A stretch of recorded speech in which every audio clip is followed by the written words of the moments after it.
सायंकाळची अमृत वेळ आहे.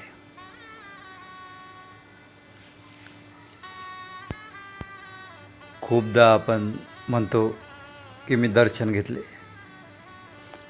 मी दर्शनाला चाललो, मी आत्ताच दर्शन घेऊन आलो. पण हा शब्द आपण यूज करतो बाह्य दर्शनासाठी, बाहेरच्या दर्शनासाठी, मंदिरातल्या दर्शनासाठी, देवदर्शनासाठी. पण खरा अर्थ दर्शन जो आहे दर्शनाचा, तो आहे आपल्या आतमध्ये डोकावून दर्शन घेणे. आपल्या आतमध्ये जी देवता आहे, आत्मदेवता आहे, त्याचं दर्शन घेणे. ते दर्शन कुठे बाहेर चालत नाही जावं लागत, तर डोळे बंद करून ध्यानस्थ होऊन घ्यावं लागते.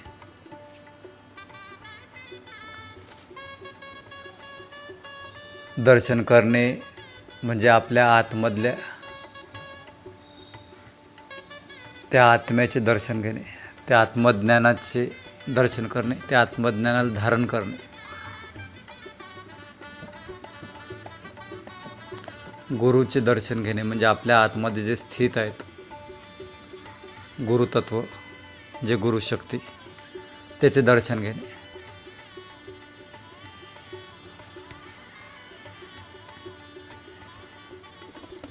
तर दर्शन शब्द खूप पवित्र आहे. आता पुढे गुरुपौर्णिमा आहे. गुरुपौर्णिमेनिमित्त आपण सर्व गुरूंचं दर्शन घेऊ, पूजन करू. तर बाह्य दर्शन घेऊन अंतर्दर्शन करू. बाह्य दर्शन अंतर्दर्शनाकडे घेऊन जाते.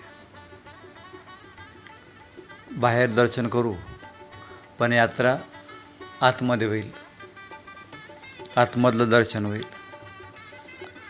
तर आत्मबोधाचं हा उत्सव आहे, आत्मबोधाचं हे पर्व आहे, आत्मचिंतनाचं हे पर्व आहे. हे सामान्य नाही आहे. गुरुपौर्णिमेचं पर्व असामान्य आहे.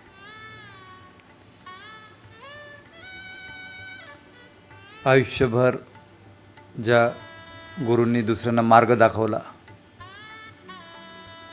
सन्मार्गावर नेलं, सच्चिंतनात लावलं, सत्कर्मात लावलं, कष्ट दुःख दूर केले, अज्ञानाच्या अंधारातून बाहेर काढलं, तर त्यांच्या चिंतनाचे आणि आत्मचिंतनाचे हे गुरुपौर्णिमा पर्व आहे, हा उत्सव आहे. ही व्यास पौर्णिमा आहे. व्यासांनी 18 पुराणे लिहिली होती, तर याला व्यास पौर्णिमा पण म्हणतात. आजच्या महान पर्वावर आपण ज्यांचं चिंतन करतो, ज्या गुरूंच्या आशीर्वादाने शिष्याची झोळी भरली,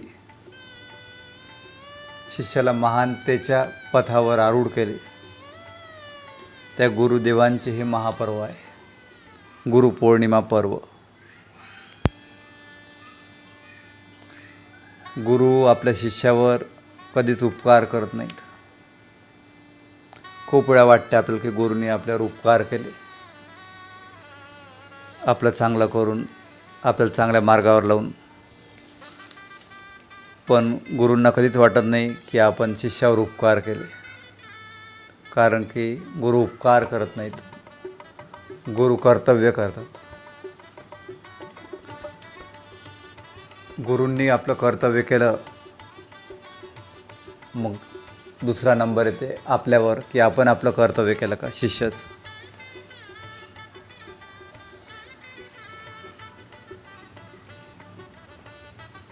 तर आपलं कर्तव्य आहे गुरुच्या ज्ञानाला धारण करणं, गुरुच्या ज्ञानाला जनजनपर्यंत पोहोचवणं,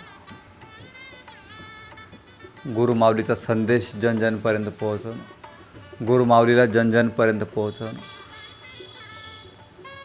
जे अंधारात भटकलेले आहेत, जे रस्ता चुकलेले आहेत, त्यांच्या हातात गुरुमाऊलीचा हात देऊन देणं,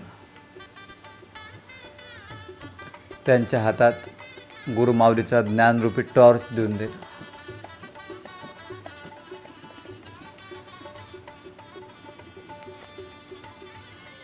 तर तेव्हा समजावं की आपलं दर्शन पूर्ण झालं, जेव्हा आपण आपलं कर्तव्य पूर्ण करू. गुरुने ते कर्तव्य केलं आपलं पूर्ण, त्यांनी दिवा लावला आपला. हा दिवा पण गुरुने लावलेला, तो आपलं कर्तव्य आहे की तो दिवा विझून द्यायचा.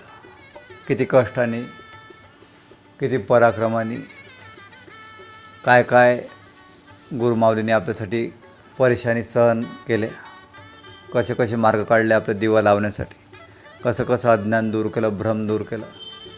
पण तो दिवा सतत पेटवत ठेवायचा हे आपलं कर्तव्य आहे. किती तुफान येऊ, शंका, कितीही तुफान येऊ संकटाचं, कितीही तुफान येऊ अश्रद्धेचं, अविश्वासाचं, पण आपला दिवा हा सतत पेटत राहिला पाहिजे, दिवाने विझला पाहिजे. तो श्रद्धेचा दिवा पेटवून ठेवा, तो ज्ञानाचा दिवा पेटवून ठेवा, तो सेवेचा दिवा पेटवून ठेवा. गुरु आपल्या आतमध्ये प्रवेश करतात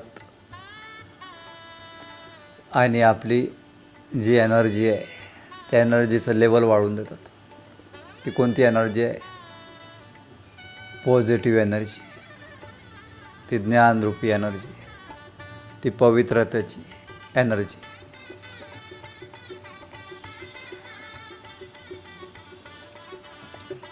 तर आपल्या आतमध्ये ती ज्योत पेटवून ठेवा आणि गुरुमाऊलींनी दिलेले जे वरदान आहेत त्याचा सदुपयोग करा. गुरुमाऊलींनी जे काही दिलं त्याचा सदुपयोग करा, दुरुपयोग नका करू. आपण कुमार्गावर जातो तर दुरुपयोग करतो, अविश्वास करतो तर दुरुपयोग करतो. आपल्या जीवनात मोठ्या मोठ्या परेशाना, संकट, विघ्न येतात तर आपण समजून घ्या की गुरुमाऊलीच्या ज्ञानापासून भटकलो. आपल्याला जर वाटते गुरुमाऊलीचं लक्ष नाही माझ्याकडे, तर आपण गुरुज्ञानापासून भटकलो, गुरु सान्निध्यापासून भटकलो. आपल्या अंतरंगातून गुरुचा स्वीकार करा. आपल्या अंतरंगातून गुरुची महिमा जाणा आणि गुरूंनी जे सिद्धांत दिलेले आहेत, जे ज्ञान दिलेलं आहे त्याचा अंगीकार करा. आपल्या व्यवहारात त्याला आणा. जिथपर्यंत गुरुचं ज्ञान व्यवहारात येणार नाही, आपल्या जीवनात येणार नाही, आपल्या स्वभावात येणार नाही, आपल्या संस्कारात येणार नाही, तिथपर्यंत आपण गुरुमार्गावर नाही आहे. आपण आपलं कर्तव्य पूर्णपणे इमानदारीने पार पाडत नाही. तर आज ही गुरुपौर्णिमा येणारी आपल्याला हेच शिकवते की गुरूंनी आपलं कर्तव्य केलं ज्ञान देऊन, पण आता आपलं कर्तव्य आपल्याला करायचं आहे गुरुचं ज्ञान जनजनपर्यंत पोहोचून. गुरुची सेवा हीच खरी आहे. आपलं कर्तव्य करा, कर्तव्य मार्गावर लागा. गुरुवर उपकार करून राहिले या भावनेनं नाही, तर आपलं कर्तव्य करून राहिलं या भावनेनं सेवा करा. आपल्या आतमधली शुद्धी हीच सर्वात मोठी सिद्धी आहे. खूप मोठी झेप घ्यायची आहे आणि ती झेप ज्ञानाशिवाय, सेवेशिवाय, गुरुआज्ञेशिवाय शक्यच नाही. जय गुरुदेव, जय जय गुरुदेव.